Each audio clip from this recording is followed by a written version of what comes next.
अस्सलाम वालेकुम वीवर, उम्मीद है कि आप ठीक होंगे, सब खैर खैरियत से होंगे। आज का जो हमारा टॉपिक है वो बकरी की डिलीवरी के बाद एहतियाती तदाबीर और इसकी खुराक और बच्चों को जो दूध पिलाना था उसकी तरतीब। तो सबसे पहले जो हमारा टॉपिक था वो इसकी एहतियाती तदाबीर क्या है।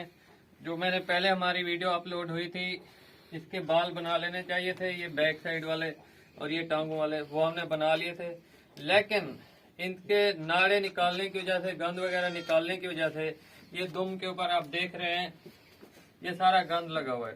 तो ये डेली रूटीन में साफ करना होता है।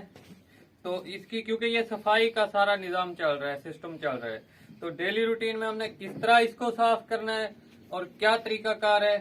सबसे पहले ये नीम गर्म पानी है, हमने नीम गर्म पानी ले लेना है। आपको नजर आ रहा होगा, ये नीम गर्म पानी ले लेना है। उसके बाद एक टाकी ले लें, इसी टाकी को भिगोकर, ये देखें, जो आपके हाथ की बैक साइड बर्दाश्त कर सके जिस पानी को, क्योंकि ये इतनी हसास नहीं होती जो फ्रंट साइड होती है, बैक साइड हसास होती है। जो आपकी हाथ की बैक साइड बर्दाश्त कर सके पानी, उतनी हैसियत तक नीम गर्म होना चाहिए। तो अब इसको साफ करना है। इसकी सफाई कैसे करनी है, काबू करें, ये इस तरह आपने साफ करना है। इधर दिखा दें, सही तरीके से नजर आना चाहिए, साइड से। तो नीम गर्म पानी के साथ इसकी सफाई करनी है। अगर हम ये सफाई नहीं करेंगे जिस तरह मैंने वीडियो में बताया था, तो जिस तरह मैंने वीडियो में बताया था, तो कीड़े पड़ सकते हैं। ये आप देख लें, कैमरा मैन आपको दिखा रहा होगा, इस तरह साफ करना है। अगर हम दुम को साफ नहीं करेंगे तो इसी जगह पे जब मक्खी बैठेगी, इन्फेक्शन होगी, तो कीड़े पड़ सकते हैं। बाल काटने के बाद भी साफ करना चाहिए। ये देखें, ये डेली आप रूटीन में इस तरह गर्म पानी के साथ, नीम गर्म पानी के साथ साफ करना है, और साथ में खुश्क कपड़ा भी रखना है और उसके साथ इसको ड्राई कर लेना है। तो ये थी हमारी वीडियो, और ये बताने बकरी के बाद की जो एहतियाती तदाबीर हैं वो मैं आपको बता रहा हूँ। और इसके बाद जो हमारा टॉपिक है वो इसके खुर बनाने का है। वो खुर बना के मैं आपको अभी लाइव दिखा देता हूँ। उस वक्त मैंने नहीं बनाए थे, डिलीवरी के 10-12 दिन बाद बना लेने चाहिए, कोई इशू नहीं।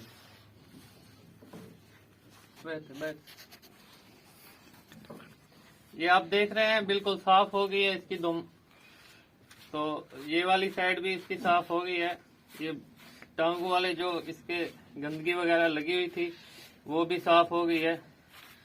तो अब हमने क्या करना है, खुश्क टाकी के साथ इसको साफ करना है। इतना खुश्क कर दें, ड्राई के, ताकि इसको कोई एलर्जिक वगैरह इस तरह मतलब महसूस ना हो, ठंड भी ना लगे इसी पानी की वजह से। क्योंकि पानी गर्म इसलिए रखा जाता है, सर्दियां हैं तो, और गर्म पानी से ये जो मैल वगैरह है ये जल्दी उगल जाती है और नीचे उतर जाती है।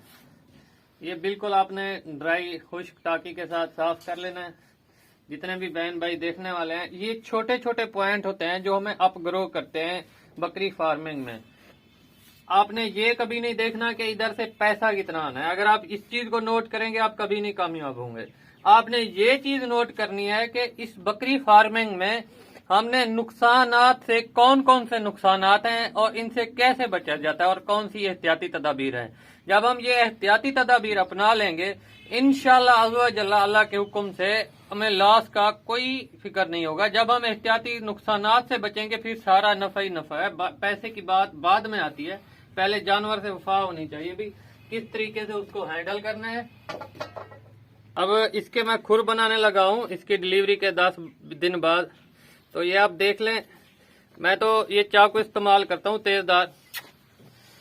तो खुर इस नोया तक बनाने चाहिए। ये आप देख लें, आपको लाइव दिखाने का मकसद यही होता है कि जो डिलीवरी से पहले की एहतियाती तदाबीर थी और डिलीवरी के बाद की भी एहतियाती तदाबीर होती हैं, और बकरी की खुराक के ऊपर भी होता है। तो ये मैं खुर बना रहा हूँ, बिल्कुल देखें ये साफ हो गया है। और इस साइड से ऐसे काट लेना है। ये जो नए फार्मर हजरात हैं या नए बहन भाई शौकीन हैं, तो ये बहुत लाजमी चीज होती है बकरी फार्मिंग में। आपको लाइव दिखाने का मकसद यही है ताकि आप आने वाले मसाइल से बच सकें, दो चार ना हो, आपका लॉस ना हो। ये देखें, कोई मुश्किल काम नहीं है, बस थोड़ा सा मेहनत करनी पड़ती है।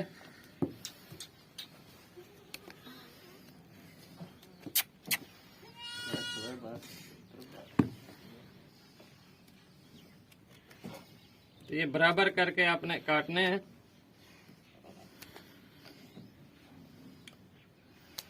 ये चारों सोम ऐसे ही मैं इसके बनाऊंगा जो इसके खुर हैं। तो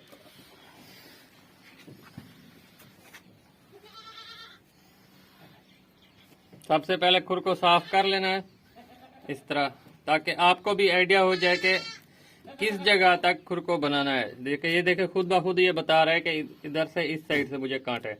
यहाँ से हमने इसको काट लिया, साफ कर लिया।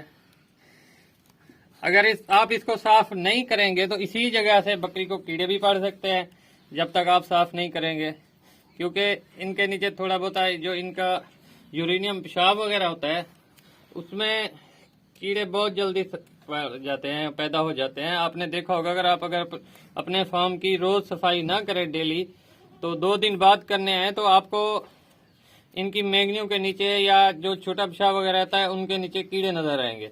तो कोशिश क्या करें, वो भी सफाई डेली वर्क में रूटीन वाइज में क्या करें। ये देखें, बिल्कुल साफ करके बना दिया है। ये थी एहतियाती तदाबीर। फ्रंट साइड वाले मैं बना रहा हूँ। बनाने का भी तरीका आप देख लें, 2 आदमियों से काम चल जाता है, कोई ज्यादा आदमी ना हो। पिछली टांग वाले किस तरह बनाने थे वो भी तरीका आपने देख लिया, और अगली टांग वाले किस तरह बनाने हैं वो भी आपने देख लिया है। अब देख ले, बिल्कुल साफ कर लेना है। तो आगे वाले इतने खराब नहीं हुए थे। तो जो बैक साइड वाले थे वो ज्यादा, क्योंकि उनके ऊपर वजन वगैरह ज्यादा आता है बकरी का, तो इसी वजह से वो थोड़ा ज्यादा टेढ़े हो जाते हैं। तो उनको बना लेना चाहिए टाइम पे।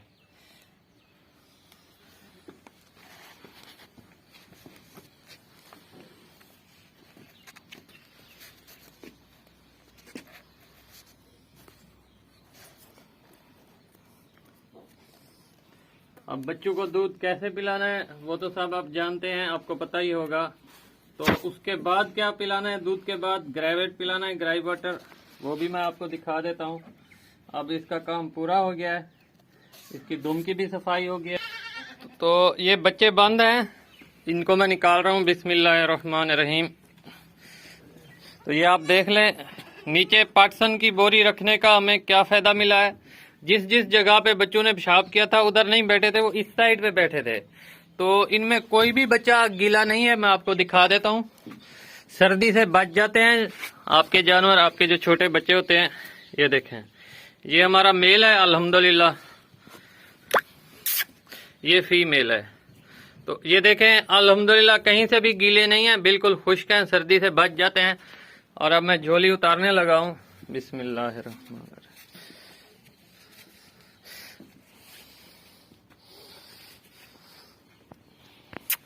बिस्मिल्लाह।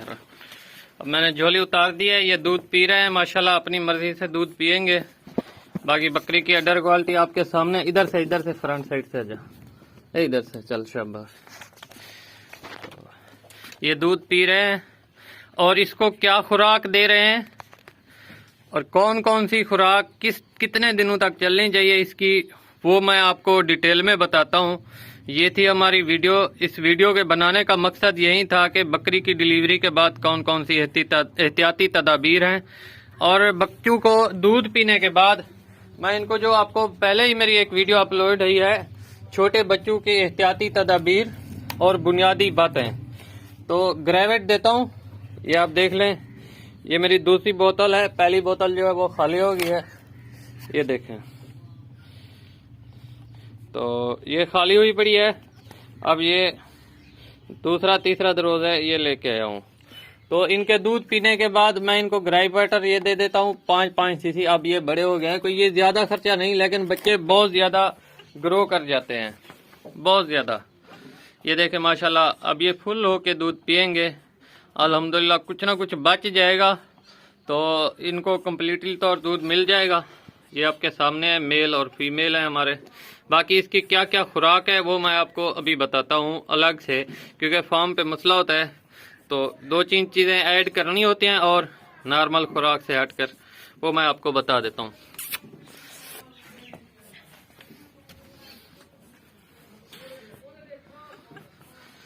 ये मेल है हमारा और वो फीमेल थी।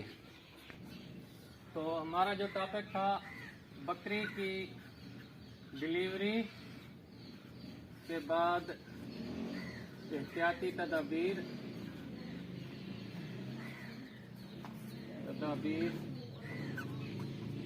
और खुराक।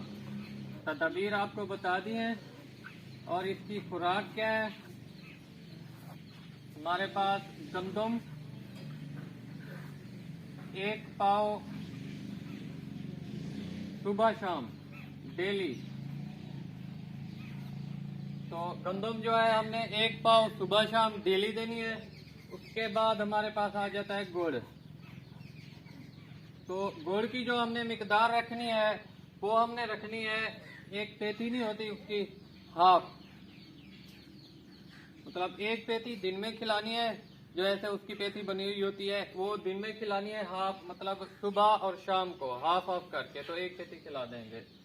ये आपको एक ऐसे अंदाजा कर ले तकरीबन हो जाएगा। तो 1 पेटी गुड़ की हमने हाफ हाफ दे देनी है सुबह शाम 1 पाव गंदम, तो आधा किलो ये हो गया उसका डेली वर्क में। तो सुबह शाम 1 पाव हम उसको गंदम देंगे, टोटल दिन में वो आधा किलो खाएगी। अगर आप ज्यादा देना चाहते हैं तो आप उसको दलिए की शक्ल में दे सकते हैं, ऐसे साबित गंदम नहीं दे सकते, जहाँ तक हमारी रिसर्च है, अपना तजर्बा है गोट लाइफ में। उसके बाद मैं उसको देता हूँ सबसे पहले टीएमआर ये पहले भी दे सकते हैं, गंदम बाद में भी दे सकते हैं। तो टीएमआर वो दिन में नॉर्मली हिसाब से 2 किलो, ज्यादा से ज्यादा 2.5 किलो खा जाती है, ज्यादा से ज्यादा नहीं तो 2 किलो से आप नहीं जाती, क्योंकि ये बहुत ही मुतवाजन ग़िज़ा है, इसमें बहुत सी चीजें हैं। तो टीएमआर पे एक अलग हमारा जो है वो लेक्चर होगा, अलग ही हमारी एक वीडियो बनेगी प्रॉपर, उसमें जो चीजें ऐड की गई हैं। तो उसके बाद जो हमारे छोटे बच्चे होते हैं वो मैंने आपको वीडियो में भी बताया था, तो वो हमारी स्पेशल वीडियो बनी हुई है छोटे बच्चों के लिए एहतियाती तदाबीर और बुनियादी असूल या बुनियादी बातें, जो नए फार्मर हजरात हैं उनके लिए वो वीडियो बहुत ही अहम है। तो उसके बाद 5-5 छोटे बच्चों को दूध पीने के बाद दिया जाता है ग्रेविट, तो ये शायद आपको भी दिया गया हो, ये बहुत ही अहम चीज है ग्रेविट। उसके बाद आपको बहुत अहम बात बताने लगा हूँ कि एक मसला बना है दोस्त के साथ, हमारे साथ नहीं बना लेकिन कभी भी बन सकता है अगर हम मिस्टेक करेंगे। तो बकरी फार्मिंग में कोई भी छोटा सा पॉइंट हम मिस कर जाते हैं तो ग्रो नहीं हो सकते। मसला क्या बना है कि उसने अपने फार्म के ऊपर रेत डाली हुई थी, सारी रेत थी, बहुत से फार्मों के ऊपर मैंने देखा है रेत थी। तो जो बड़े फार्म है वो तो बच्चे अलग रखते हैं, तो उनके छोटी एक फीमेल पाट बच्ची ने तकरीबन कोई 10 दिन की थी, 8 दिन की, 9 दिन की, उसने मतलब उन्होंने कहा कि शायद अब ये नहीं खाएगी, तो उसने रेत खा ली है। रेत वाला जानवर आपका 90 में से 99 पॉइंट भी नहीं बच सकता, उसका 1% भी चांस नहीं होता। उसकी वजह क्या होती है? उसकी वजह ये होती है कि रेत तो ना टूट सकती है। अब ये प्लस्तर हुई है दीवार, कितनी गर्मी, कितने इसको मौसमी हालात इफेक्ट करते हैं ये कहीं नहीं जाती। साथ सीमेंट भी तो अटैच है, आप कभी ऐसे ही रख दे, आपकी रेत का कोई हल नहीं है इसको तोड़ने का। तो इसका यही मसला होता है, जब वो अब जितनी भी दवाएं देंगी इसका काम नहीं करेगा। जितने भी बहन भाई हैं तो कोशिश करें आप अपने छोटे बच्चों को रेत के ऊपर न छोड़े। अगर आपके फार्म के ऊपर भी है तो उनको अलग रखें, जिस तरह मैंने एहतियाती तदाबीर में पटसन की बोरियां यूज की हैं, क्योंकि हमने अपनी लाइफ में प्रैक्टिकल नुकसान होते देखे हैं। अब बर्दाश्त नहीं होते, हम अगर मिस्टेक भी करेंगे किसका नुकसान है? मेरा नुकसान है। अगर आप करेंगे तो आपका नुकसान है, इसलिए आपको नुकसान से बचने के लिए एहतियाती तदाबीर बताते हैं। तो वो जो रेत होती है उनके अंदर जब फेफड़ों से गुजर कर, मतलब जैसे जैसे वो इधर से जैसे ही जाती है, आंतरियां हैं, फेफड़े हैं, दरमियान में पूरा निजाम है, तो उसको डैमेज करती जाती है। तो वो बहुत ही सख्त रेत, बहुत ही सख्त चीज है। तो जब वो जैसे ही ओजरी में जाती है उसकी तो बारीक बारीक फलियां बनी होती हैं, तो वो बारीक फलियों में जैसे ही जाती है तो उसके अंदर जाके चिपक जाती है उनसे, और बाहर नहीं निकलती, ना ही मेंगनों के साथ ना ही मोशन के साथ। आप चाहे जितना इलाज कर ले, रेत खाने वाला बच्चा कभी भी, ये एक टॉपिक चल पड़ा है, 99 पॉइंट में से 1% भी चांस नहीं है बचने के 100 में से। जो मिट्टी वाला जानवर बच्चा है, वो अगर मिट्टी भी खा जाए भूल के ज्यादा, तो उसको चीजें दी जाती हैं, ये ग्रेवेट हो गया, साथ में उसको आप मोशन लगाने के लिए, या जो मैंने आपको बताई हुई है कार्कुलेक्स, वो भी आप दे सकते हैं थोड़ी मिकदार में, तो उसको मोशन चलेंगे लूज मोशन, जिससे मिट्टी का इखराज हो जाएगा। तो यही एहतियात करनी है, कभी भी अपने छोटे बच्चों के नीचे रेत वगैरह नहीं डालनी। तो ये था हमारा टॉपिक। अब ये क्लियर हुआ कि बकरी की डिलीवरी के बाद एहतियाती तदाबीर और खुराक।